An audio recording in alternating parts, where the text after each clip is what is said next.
Emilia's first date, the day of their promised date, began with a morning blessed with a clear, cloudless sky. I feel like a braid definitely looks best on you these days, but it's regrettable that I have to show it to Subaru. As for your clothes, I suppose it would be best to stick with the white theme. We'll add a highlight with your hair accessories, and then, after that, floating around in a hurry before the silver-haired girl sitting on the bed. Before Emilia was the cat spirit she had formed a contract with, Puck.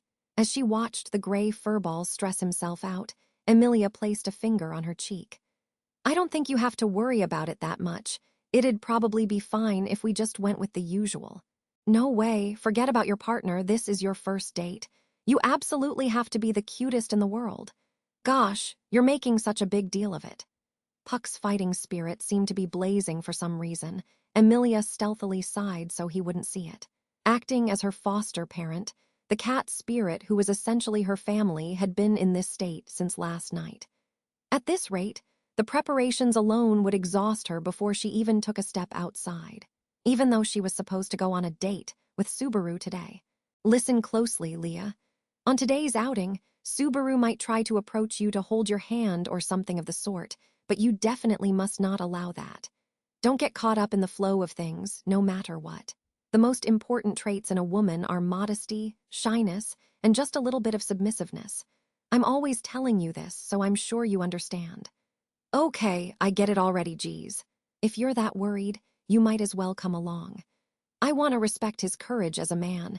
There's no way I could do something so tactless. But then your words and actions are completely contradicting each other.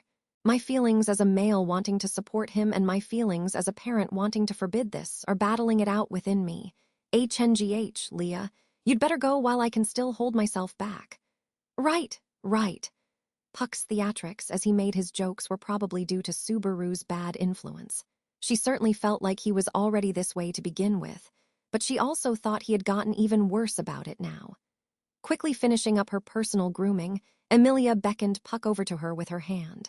Puck readily responded to her call and perched on her shoulder, after which he started massaging her cheek with his paws in a fancy manner.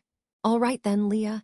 I'll be sleeping in my Yorishiro, but if Subaru tries to do anything that strays from the path of decency, be sure to call me out.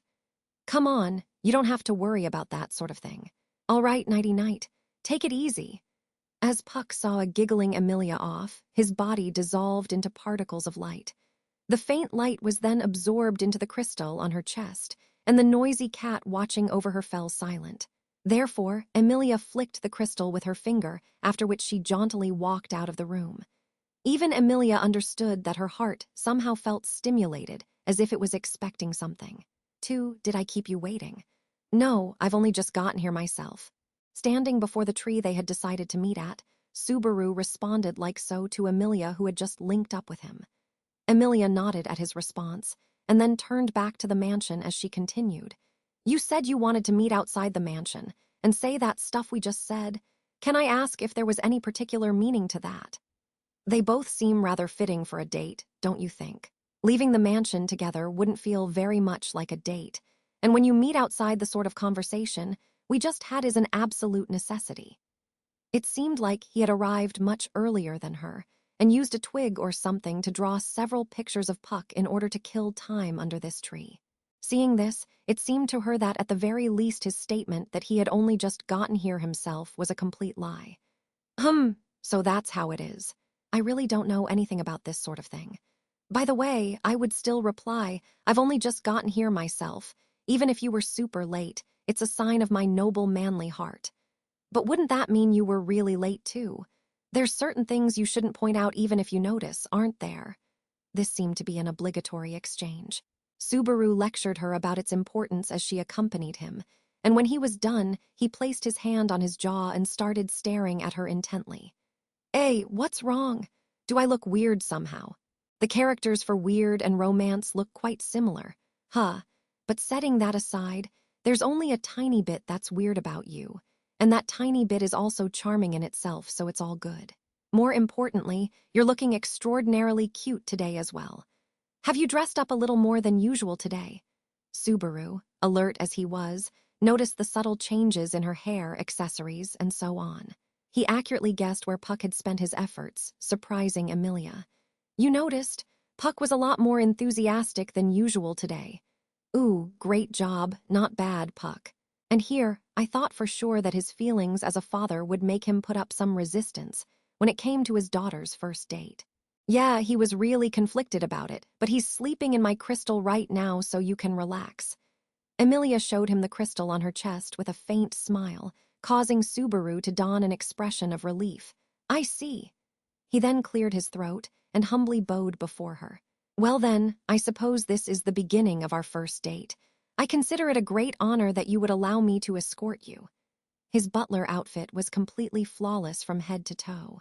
Subaru didn't really have much choice since he did not possess any other formal clothing, but to Emilia it truly seemed to fit this gesture.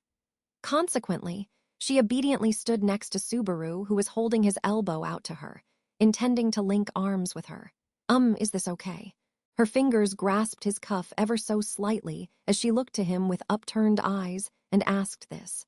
Puck had told her not to take his hand, so she was rather anxious, wondering if this was okay. But in response, Subaru, this isn't what I was hoping for, but that's a performance beyond my expectations. Your loveliness truly is demonically inspired. Subaru covered his face with his palms and writhed around. It didn't look like he was angry. Relieved by this, Emilia pulled on his cuff as she started walking. So, what exactly do you do on a date? First of all, we'll head to the village. After that, we'll pay our respects to the dead, and then, how about going to see some flowers? Slowly, calmly, there's no rush. Bathed in the warmth of his gaze, Emilia looked at his profile as he said this with a smile, after which she responded, that sounds nice, with a smile so lovely it was enchanting. 3. Thank goodness the children seem all right. You seemed really popular too, Subaru. I wonder if that's something to be so happy about. It's actually pretty problematic in its own way, Emilia Tan. Subaru, who muttered this with a grave expression, was currently dusting off his butler outfit, which was covered in dust and dirt. When they first arrived in the village, the two set went to receive some flowers for their visit to the grave.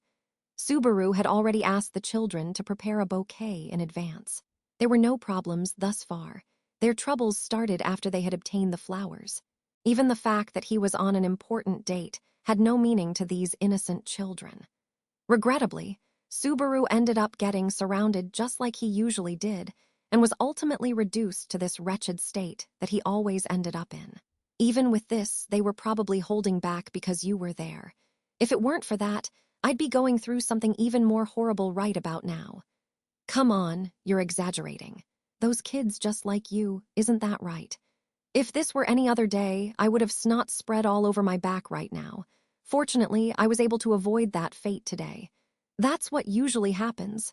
Emilia suddenly started to gaze upon him with pity. Forming a complicated expression in response to her sympathetic gaze, Subaru turned around somewhat exhausted, and, ah! This caused Emilia to turn around as well, and there she found the children from the village who had been following them. Come on, you guys can't tag along this time. I told you that Emilia and I were going to be having a thrilling, lascivious tryst, didn't I? Get out of here, scram. What a tyrant. What a rude guy. What an unruly kid. I'm no unruly brat. Also, we're getting close to the barrier which, if you remember, you were forbidden from approaching. Unless you want to hear Murayas's long, boring, droning lectures, you'd better head back right now. Head back and have fun playing that frozen demon game I taught you or something.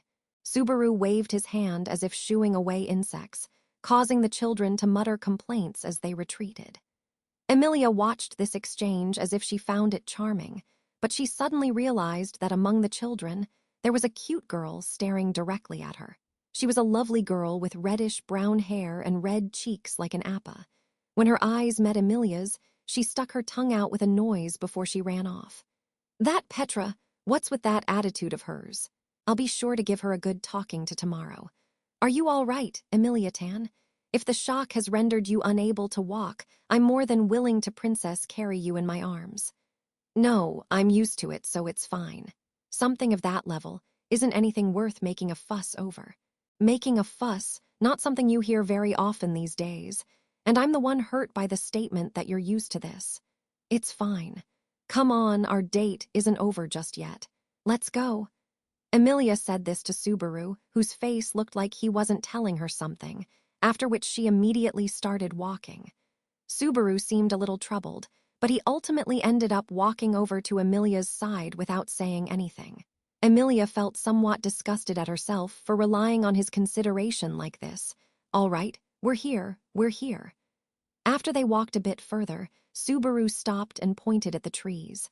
At first glance, they appeared to be a perfectly normal cluster of trees, but there were blue crystals embedded high up in their trunks, and the evenly spaced trees formed a barrier that responded to evil mana in the atmosphere, miasma. The witch beasts known as Ulgarm, which had been inhabiting the forest, were all wiped out, but it was very likely that a different type of witch beast would soon take over the now empty territory. The barrier had not yet outlived its usefulness, and thus it was once again restored. We can't enter, so sorry, but this is as far as we go. Standing right before the barrier, Subaru found a spot people weren't likely to frequent and placed the bouquet there. Having done this, Subaru joined his hands and closed his eyes while still on his knees, and then lowered his head as if in prayer. It was an unusual method of praying. It was her first time seeing such a thing. Perhaps it was a custom from his hometown, which he would not speak to her in detail about. Seeing this from the side, Emilia too placed her hand on her chest and prayed for them to rest in peace. She had heard that all living things, even witch beasts, would have their souls cleansed when they returned to the odd upon death. She hoped they could get along when they once again incarnated into this world in a new form. That was a life lesson Emilia had picked up. Someone had probably taught it to her. Sorry to make you play along with my self-satisfaction. It's all right now, everything's okay.